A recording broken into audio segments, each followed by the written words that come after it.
Well, I tell you what, nothing's a better throwback for your final NASCAR Thunder 2004 season than picking your very favorite driver, Jeff Gordon.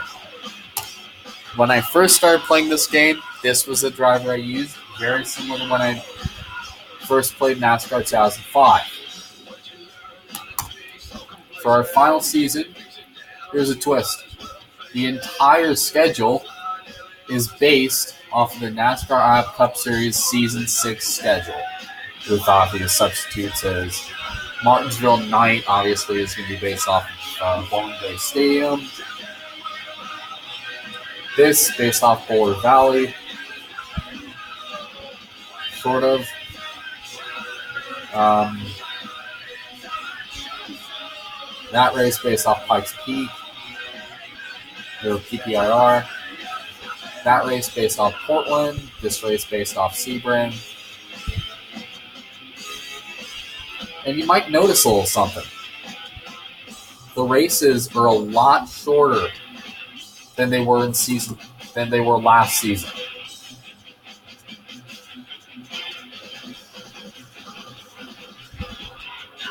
Are you ready? So, plans paint scheme wise, I'm going to be running this car predominantly, but throughout the season, you're going to see a pretty constant mix of other paint schemes throughout the season as well. That one will run once.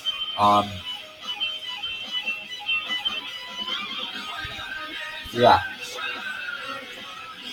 So make sure you tune in for the Budweiser Shootout,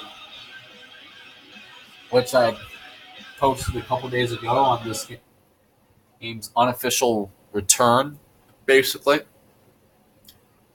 So this is the first time we're racing points races in the final season in NASCAR Thunder 2004.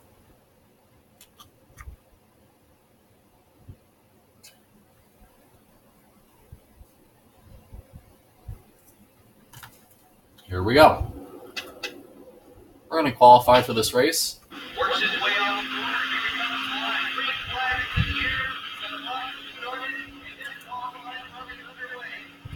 Jeff Gordon getting ready to qualify for the Daytona 500.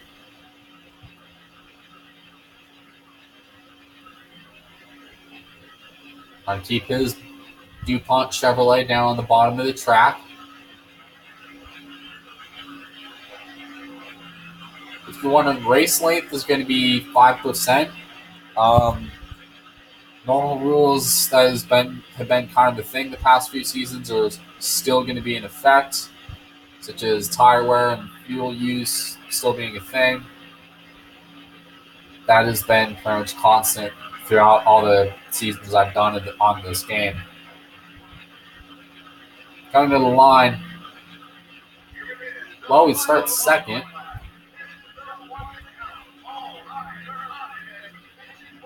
I mean, it's not going to be super heartbreaking that we don't start on pole. But at the same time, I'm going to try to see if I can improve my time.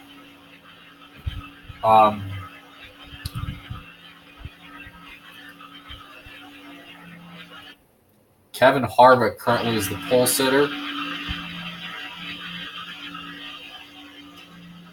with a 49.110. I have a 49.163. Coming out of turn 4.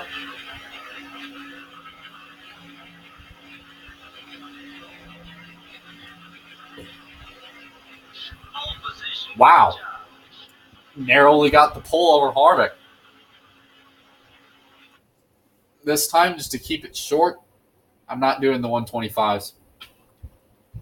Well, here we are at the Great American Race, the Daytona 500, the NASCAR Winston Cup Series premier event. This is Joe Moore, and I'm with Barney Hall to bring you live flag-to-flag coverage on MRN. To win a race is something pretty special at any track.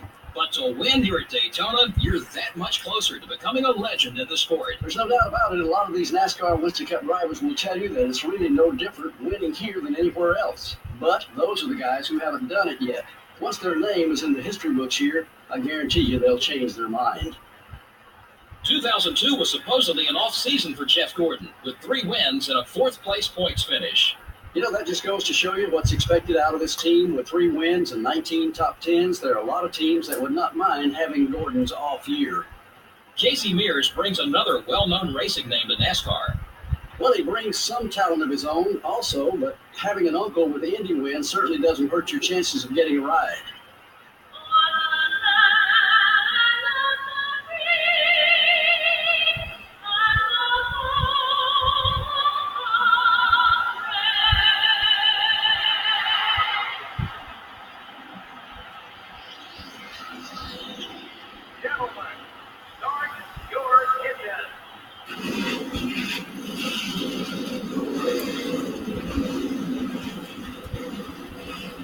I'm going to show off the entire field.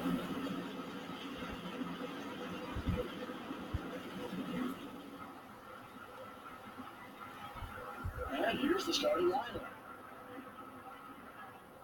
In the front row are the DuPont Chevrolet and the GM Goodrich Chevrolet. In the second row are the Dale Jr. Chevrolet and the UPS Ford. Starting the race from row 3 are the Rubbermaid Sharpie Ford and the Pennzoil Chevrolet. The fourth row has the Home Depot Chevrolet and the Motorcraft Ford. Starting the race from row 5 will be the Lowe Chevrolet and the Pfizer Ford. In row 6 we have the Singular Wireless Chevrolet and the Citgo Ford. Starting from row 7 will be the 32 car and the DeWalt Power Tools Ford. In the 8th row are the 4 car and the Dodge Dealers UAW Dodge. In the 9th row we have the Interstate Battery Chevrolet and the Team Rusty Dodge. In the 10th row are the Napa Auto Parts Chevrolet and the UAW Delphi Chevrolet. Starting the race from row 11 are the Haviland Dodge and the America Online Chevrolet. The 12th row has the U.S. Army Pontiac and the Cheerios Dodge. Starting the race from row 13 will be the Georgia Pacific Dodge and the Net Zero Pontiac. In row 14 we have the Hooters Ford and the Stacker 2 Dodge. Starting from row 15 will be the Kellogg Chevrolet and the Target Dodge. In the 16th row are the O2 car and the M&M's Ford. In the 17th row are the David Green Pontiac and the Valvoline Pontiac. In the 18th row are the Dodge Dealers UAW Dodge and the Sterling Marlin Dodge. Starting the race from row 19 are the 57 car and the Alltel Dodge. The 20th row has the Granger Ford and the 27 car. Starting the race from row 21 will be the Civil Air Patrol Chevrolet and the BAM Racing Dodge. And finally, starting from the rear of the field will be the 22 car.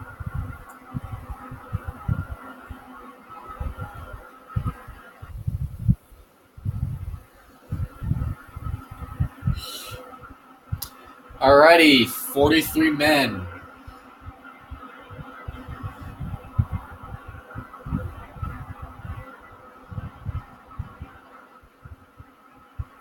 Getting ready to take on the Daytona 500.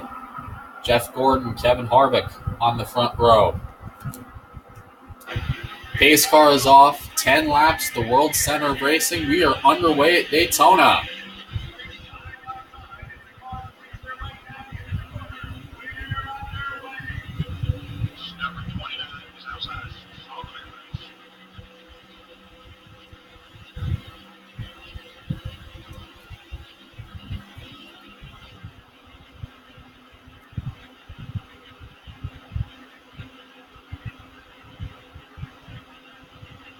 Going down the backstretch, see these 43 men already trying to make some moves and make things happen. Kurt Busch tried to form a third lane on the bottom with Tony Stewart, but Stewart wasn't up there quick enough. Here comes the Pied Piper of Daytona, Dale Earnhardt Jr., right to the back bumper of Jeff Gordon. And we come out to the line. 3 wide through the rest of the field. Gordon leads this lap. How about this? Junior with some help from Jarrett on the top side, trying to get a little bit of a push, but Kurt Busch is to the bumper of the 29. And I tell you, he's on him.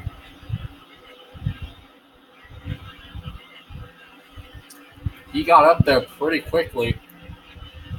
But out front, it's the Jeff Gordon show. And see how many lanes can he block at once. That is most likely going to be the determining factor in who wins this race. Here comes Robbie Gordon's down in the third lane behind Kurt Busch. Remember, Robbie Gordon and Jeff Gordon did have some history back in 2001 in the season finale at Loudon. No relation between these two is Kurt Busch. Just a few years ago, this kid was stocking groceries. Now he's leading the Daytona 500.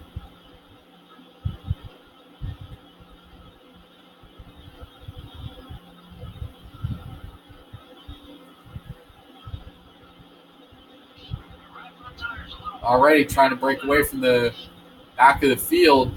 You see Ricky Rudd tucked in third. So I expect a lot of these guys are going to probably pit around lap 5 or so. Say, if that. Already, Jeff Gordon's already starting to pull away from Kurt Busch with Kurt Busch and pull away from the rest of the field.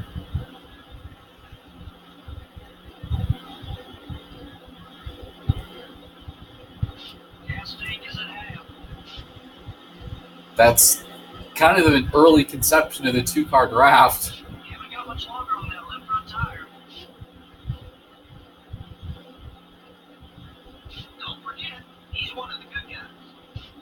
It's the early conception of the two-car draft. And why don't we go on board this DuPont Chevrolet? 37-39. That was your fastest lap so far. The left rear's getting warm. You see how close it is here at Daytona. One slight push to the left, and that 97 is going to go to the inside wall, or if the field was a lot closer to us, is going to go right into the traffic. You see Kurt Busch is going to get ready to peel down. Going to pull right behind him.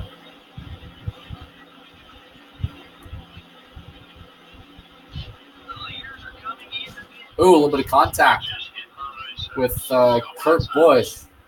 He straightens things out. So we continue to drop back.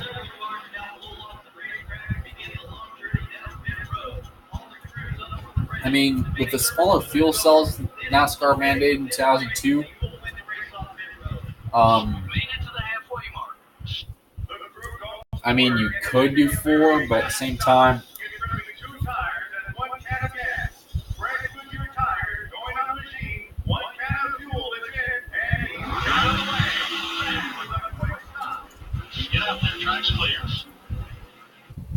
and we got out first.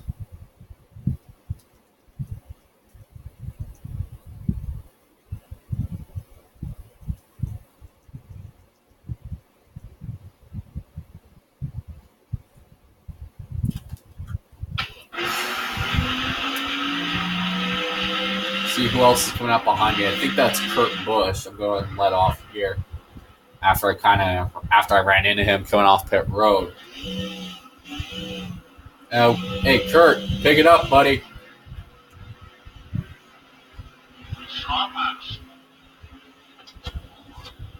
Thank you.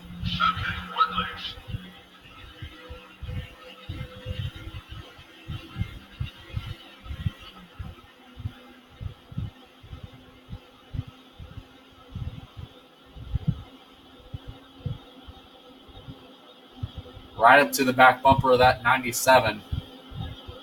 We make our way through 3 and 4, and looks like we're going to catch right up to the rest of the leaders who are coming out of pit road right now as I speak.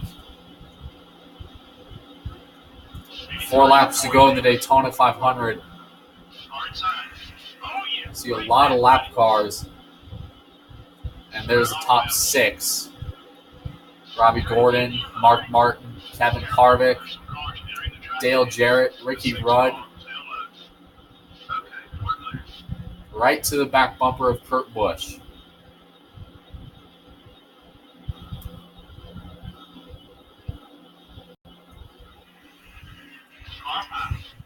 Looks like we did try to have that run.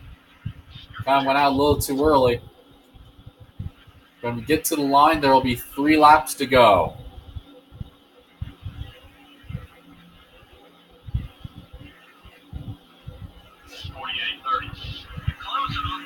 It'd be a 2-car draft unless a caution were to come out right now.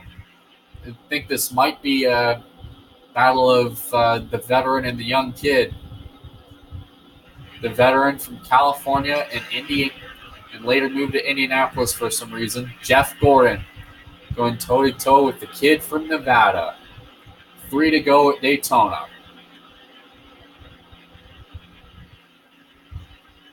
Trying to get a run down low. Kurt seems to pull ahead. I think we might need to get back in line with the 97, see if I can pull right up back to his back bumper. 48-72. Okay, let's get after these. Ow. 2 to go at Daytona. Gordon tries to look low again.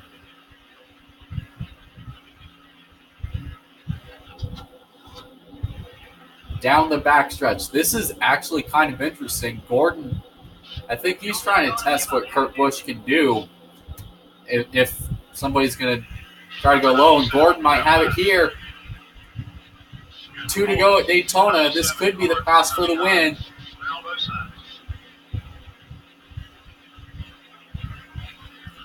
Kurt still hanging on his right rear. White flag is out. One more time around here at Daytona. Last lap of the Daytona 500. I think the race between us two is going to start right about halfway down the backstretch. Kurt right to our bumper.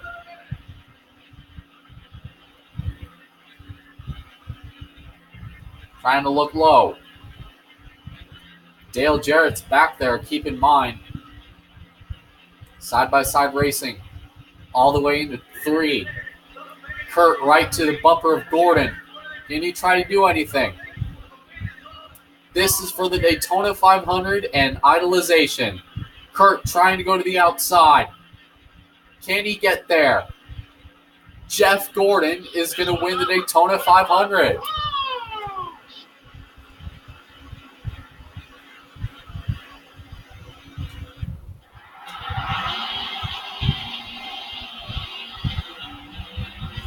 How about this?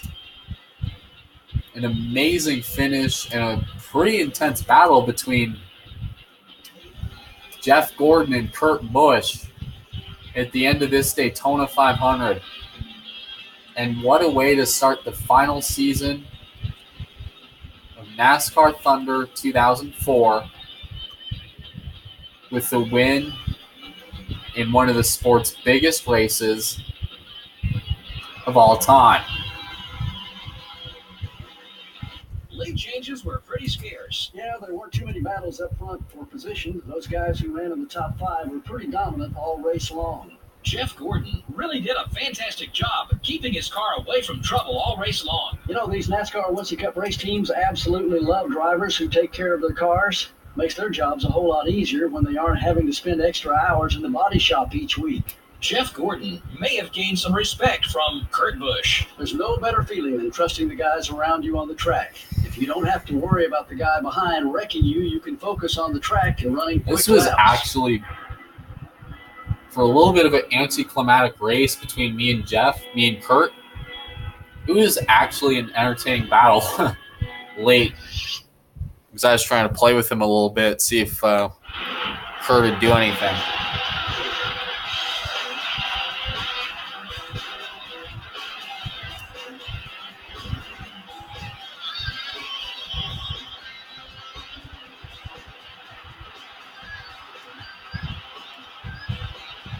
So, anyways, I'm just going to say this now. The determination of paint schemes will probably be pretty random throughout the season.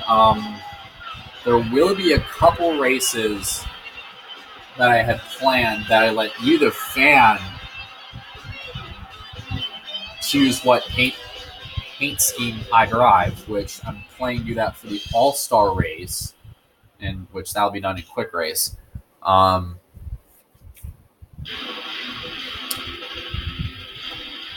And I'm thinking of doing it for Darlington as well. So,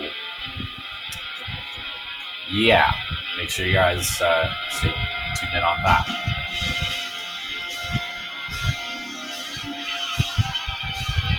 So, Wednesday at noon will be the UAW Daimler Chrysler 400, race 2 of 36, and in just the pure throwback spirit to what I ran back all the way back in 2015 for this race.